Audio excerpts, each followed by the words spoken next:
Endel Meiusi was born in Tallinn, Estonia on November 7, 1932 to Hilda Lepik Meiusi and Johannes Meiusi. His father was a successful businessman and also the general secretary of the Pri denomination in Estonia, supported others in ministry extensively, and helped to finance the building of over 20 churches. Among Endel's earliest memories were discussions about the Lord and the church. When Endel was 4, Reverend Williams, a missionary from England, sat him on his knee, laid his hand on Endel's head, and prayed a blessing on him that God would open doors and use him for ministry around the world. When Endel was 6, a visiting missionary from the U.S., Mrs. Charles E. Cowman, the author of Streams in the Desert, had a vision of Endel being in charge of reaching every home in the Baltics with the gospel. She also spoke about the return of Christ. The next evening, Endel had a fever and stayed home alone while his parents went to church nearby. When his parents did not return right away, Endel wondered if Jesus had come back and his parents had gone. So he got out of bed, knelt by his bedside, and asked Jesus into his heart. Endel's summers were spent sailing and fishing at his grandparents' farm in Saaremaa, and his winters were spent in Tallinn, where he attended the Vestholm School for Boys, took violin, French horn, piano, and trumpet lessons, and played with friends he made at church, school, and in scouting. Endel built his first radio network with one of his friends by running a wire between their bedroom windows and using it as a medium wave antenna, and envisioned having Christian radio in Estonia. Endel was about 8 years old when the communists invaded Estonia. All of the family's assets, business holdings, and real estate were confiscated, and they learned they were on deportation lists. On May 5, 1944, the Meiusi family left Estonia along with 16 others in a 21-foot boat, taking 26 hours of almost constant bailing through a rough storm to reach Sweden and escape from the Russian communists and German Nazis. In Sweden, Endel returned to school. Quickly learning Swedish, he started working as a delivery boy and as a translator helping other refugees. While in high school, he taught swimming and competed in both swimming and ice hockey. At the age of 15, he started teaching Sunday school and worked as a waiter at an upscale hotel. Soon the owner's assistant, Endel, also handled the books for the business. An avid student, he graduated from an advanced placement high school tied to Uppsala University and continued playing the trumpet. Endel was also active in his church's large youth group and was baptized in Sweden. In 1949, Endel and his parents immigrated to Australia, traveling by ship through the Suez Canal, around India, visiting Ceylon and Fiji. In Australia, he learned English without ever taking any courses. He studied electronics at the University of Sydney and fixed cars for a living, but his real love was radio, so he also worked as a radio mechanic, learning much from an older amateur radio operator. Endel also sold farm equipment to bush farms around Australia and was consistently very active in his church youth group. Always having wanted to go to Bible school, Endel felt the Lord calling him into ministry. He received a scholarship from Life Bible College in Los Angeles, California, and with a small suitcase containing a few clothes and typewriter, Endel left his parents in Australia and headed to the U.S. in the fall of 1953. In L.A., Mrs. Cowman, the missionary that inspired him in Estonia, sent Endel to meet Reverend Charles Fuller, the founder of Fuller Seminary, who put Endel on his regular worldwide Sunday broadcasts, and he and Youth for Christ began inviting him to speak around Southern California. He was also asked to take over the regular Friday night youth rally at Angelus Temple, which God blessed, and soon regular attendance tripled to 1,500. Living in Hollywood, Endel became friends with many in the entertainment industry, and a Bible study group of young actresses led by Jane Russell and Barbara Britton raised funds and paid for 2/3 of a Nash Rambler so he could travel around and speak. An Estonian pastor visiting Los Angeles, Victor Konza, invited Endel to stay with them if he visited the Portland area. Soon after that, Endel was to speak in Portland, Oregon at a Youth for Christ rally. That weekend, he met his future wife, Reverend Konza's daughter, Mairi Gloria. 2 months later, he proposed in the Hollywood Hills overlooking LA, and on August 20, 1955, they were married in Vancouver, Canada. The newlyweds' honeymoon was the drive down Highway 1 along the U.S. West Coast from Vancouver, BC to Costa Mesa, California, just south of LA. In Costa Mesa, Endel attended Southern California College, which has since become Vanguard University. He loved living in California and especially enjoyed going to the beach when there was time and going skiing. Endel had many friends, and one of his best friends was Lani Fatuhi Laholangi from Samoa, also studying for the ministry. In the summer of 1956, Endel and Mairi Gloria took their first evangelistic trip, an adventure by car that took them across the southern states of the U.S., up the East Coast into Quebec, down to Toronto, back into the U.S., across the Midwest, Nebraska, Wyoming, Colorado, Utah, and back to L.A. Throughout the journey, Endel spoke in churches, camps, and Rotary and other businessmen's associations. While in college, Endel founded an Estonian church in Glendale, California, driving from Costa Mesa every Sunday. The Midway Westminster Rotary Club sponsored Endel and Marie Gloria with their Visiting International Student Association, and Endel became the association's president for his final 2 years in college, providing many good connections and work opportunities. Upon graduation from Southern California College with a BA in theology, minoring in psychology, in 1958, Endel and Marie Gloria moved to San Francisco, where he began work on his master's degree in clinical psychology at San Francisco State University and took courses in theology at Simpson College. Working nights as the Greyhound Bus Company's dispatch manager, he began holding church services in Estonian on Sundays, and later that spring was ordained in San Francisco. Endel and Marie Gloria's first child, Lillian Marie, was born in San Francisco on November 18, 1958. Soon afterwards, Endel became the international secretary for the World Gospel Crusade, traveling as an evangelist up and down the West Coast, speaking in many churches and raising funds for the organization. In September 1959, they moved to Sydney, Australia. Endel's parents were overjoyed to have their son home and meet their daughter-in-law and granddaughter for the first time. Endel became the pastor of the Estonian Evangelical Congregation in Sydney. Under his leadership, the church thrived and added many new believers. Since his parents planned to move to Canada, Endel and his family returned to North America in the spring of 1960.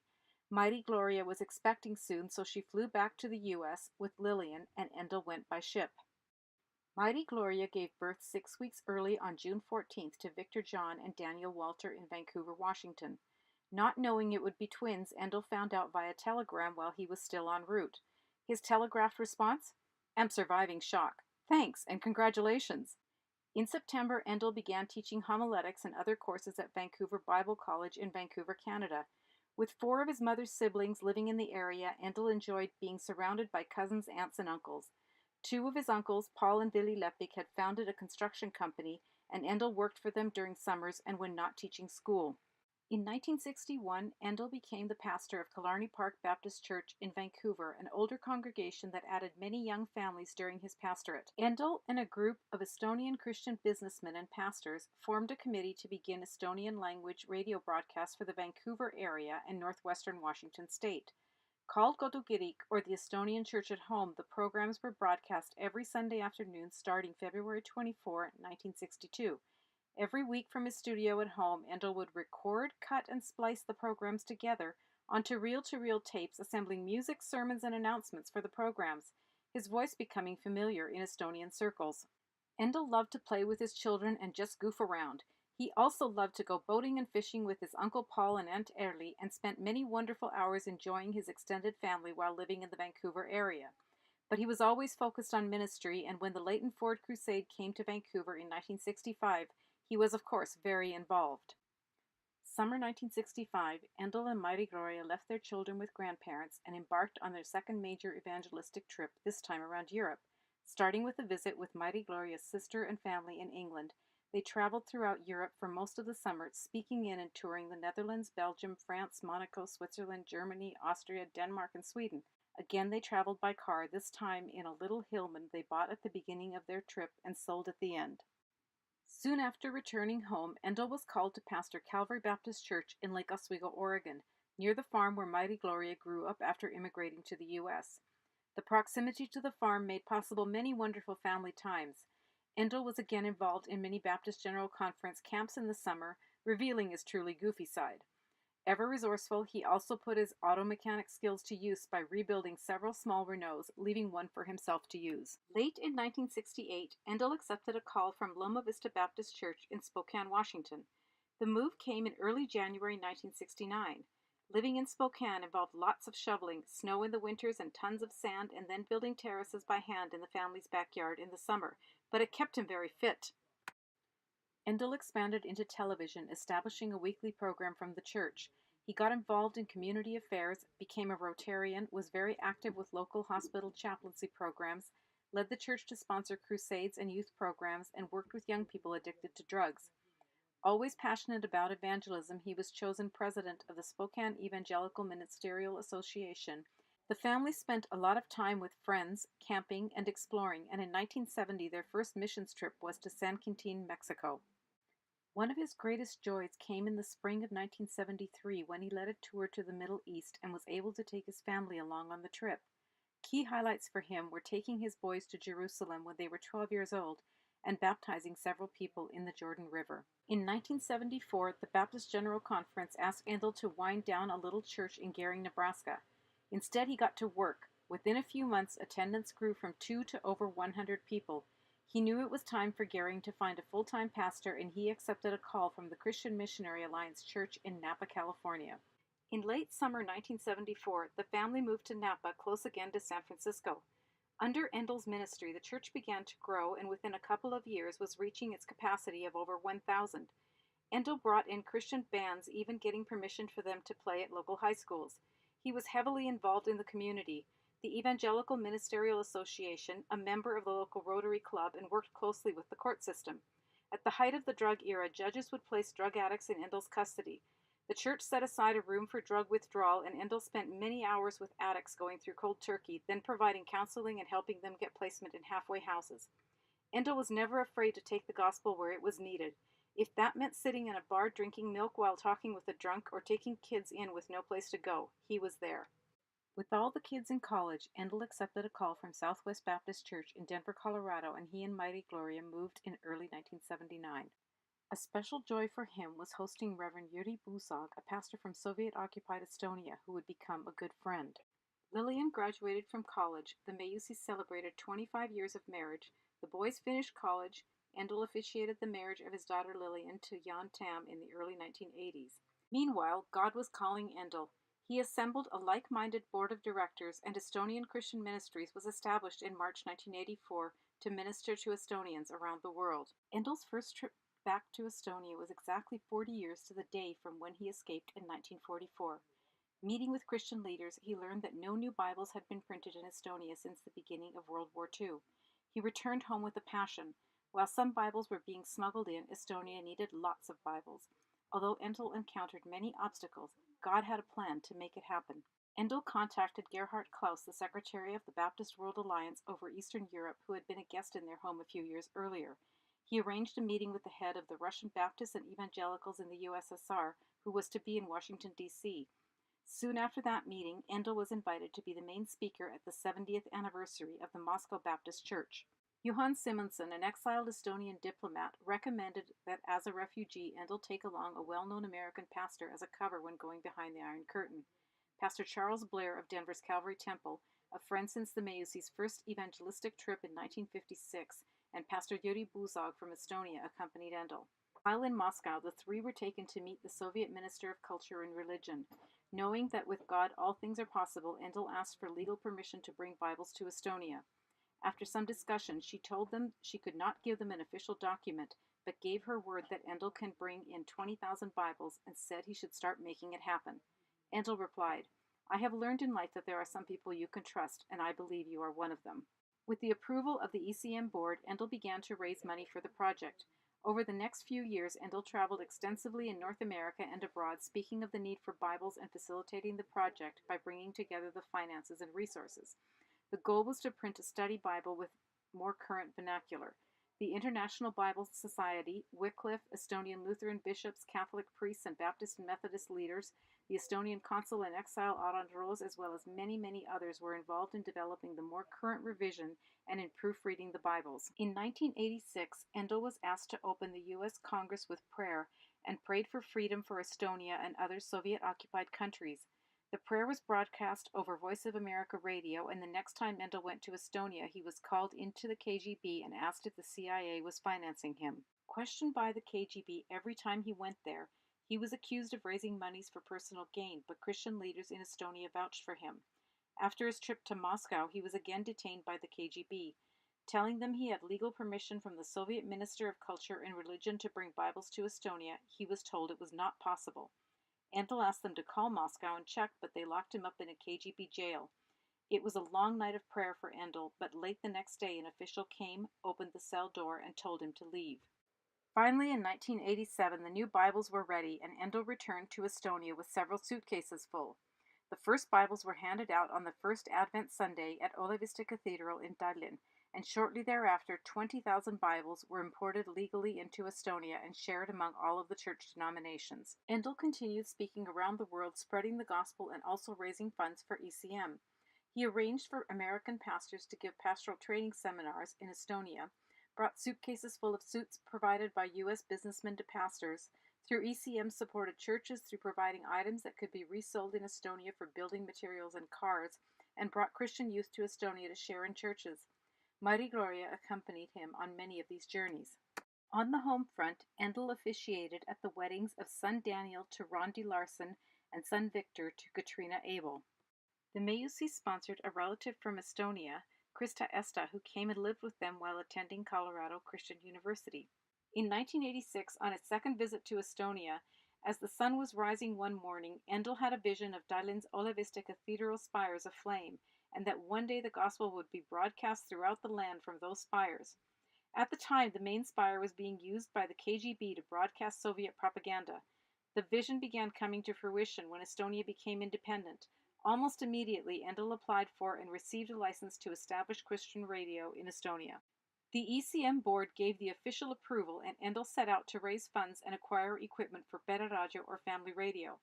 The Lord blessed Endel's efforts around the world and brought together the people, the finances, and the equipment needed. HCJB Radio and Back to the Bible broadcasts provided extra promotion. Miracles abounded, and within a year, the first broadcast took place in 1992 from a studio in Olavista Church, and the gospel was proclaimed from the very spire he had seen in his vision. Throughout the next several years, with ECM, he organized and sent 16 40-foot containers full of humanitarian aid, medical supplies and equipment, clothing, printed materials for churches, children, youth groups, and the seminary, music, cars, office furniture, and building supplies to Estonia. Rotarians and other businessmen and churches in Denver pitched in to supply donations and funding, and groups of volunteers gathered the items and packed each container with care. The radio network continued to expand, opening a station in Tartu and another in Kuressaare on the island of Saaremaa, where his family was from. When he inherited a portion of the family land, he designated it for a radio tower for the Kuressaare station. A Russian-language radio station was also established. Opportunities abounded in Free Estonia, and Endel spoke in schools, led youth camps, seminars for women, for men, and for pastors, in prisons, and helped with a new seminary that had not been possible before. Endel was able to reclaim ownership of his parents' house in Tallinn. As the radio work began to grow, he brought groups of volunteers from the U.S., and over the next several years, more than 350 people volunteered on short-term missions trips to help ECM build radio stations, raise antennas, and generally support the work in Estonia. The president of Estonia asked to meet with Endel and thank him for all he was doing for the country. He was also interviewed for Estonian television. It was all possible through the many people who prayed for and supported ECM. Son Dan received his master's degree. Endel thoroughly enjoyed his family as grandchildren were added. He often praised God in amazement that he had come to the U.S. with just a small suitcase and had been blessed with a loving wife, children, and grandchildren. He loved to spend time surrounded by them and reveled in being the family patriarch. In 2005, Endel and Mari Gloria celebrated 50 years together, and a highlight was a ski trip with Dan's family and dog sledding. As they were growing, Endel proudly took several of his grandchildren to Estonia, providing a great chance to spend time together. Endel loved his family very much and never hesitated to tell them, "You know, I love you." In 2009, ECM celebrated its 25th anniversary, and Endel was amazed at all that God had done, but he continued to minister both in Estonia and wherever he heard God's call. Endel loved to see his grandchildren achieve and was very proud of each one of them. One by one they began to graduate from high school and enter college, and he went to each graduation as long as he was able. As he started traveling less, he and Mari Gloria were able to spend more time together. They loved going for drives to the mountains near where they lived. He always gave his kids and his grandkids big hugs and never failed to pray for each one as they left for school or home or wherever they might be going, always entrusting each one into the Lord's care. In 2014, Endel fulfilled a personal dream by taking his entire family for a memorable vacation in Mexico. It was a time that everyone thoroughly enjoyed, most of all Endel. He always loved the beach and the sunshine, and having all of his children and grandchildren surrounding him and spending time together brought him untold joy. In 2012, the Estonian Church at Home radio program had celebrated its 50th year. In February 2016, Endel prepared his last radio broadcast, the final broadcast of the Estonian Church at Home, which ended after 54 years of dedication with the song, God Be With You Till We Meet Again. Since his very first broadcast in 1953, Endel had spent tens of thousands of hours preparing radio broadcasts to spread the gospel around the world. Endel knew God had a replacement plan for his position at Estonian Christian Ministries. When he first heard about Josh Lindstrom through his granddaughter Anna, he immediately responded, "And he is my successor for ECM." On January 1st, 2017, Josh Lindstrom, pastor of Woodman Valley Chapel, also became the president of ECM and will carry on the legacy that Endel built. Endel will be remembered most by those around him for his smile, his incredible faith in God, and passion for serving Him. What he did with full fervor, and he solidly believed that if God gives a vision, He will also provide the ways and means to make it happen. Even in his last days on earth, Endel cared about and prayed for those around him. His greatest desire was that as many people as possible would know Jesus. Now he is home with Him, and certainly welcomed with open arms. We will miss you, Endel, Dad, Papa, but we really look forward to seeing you again.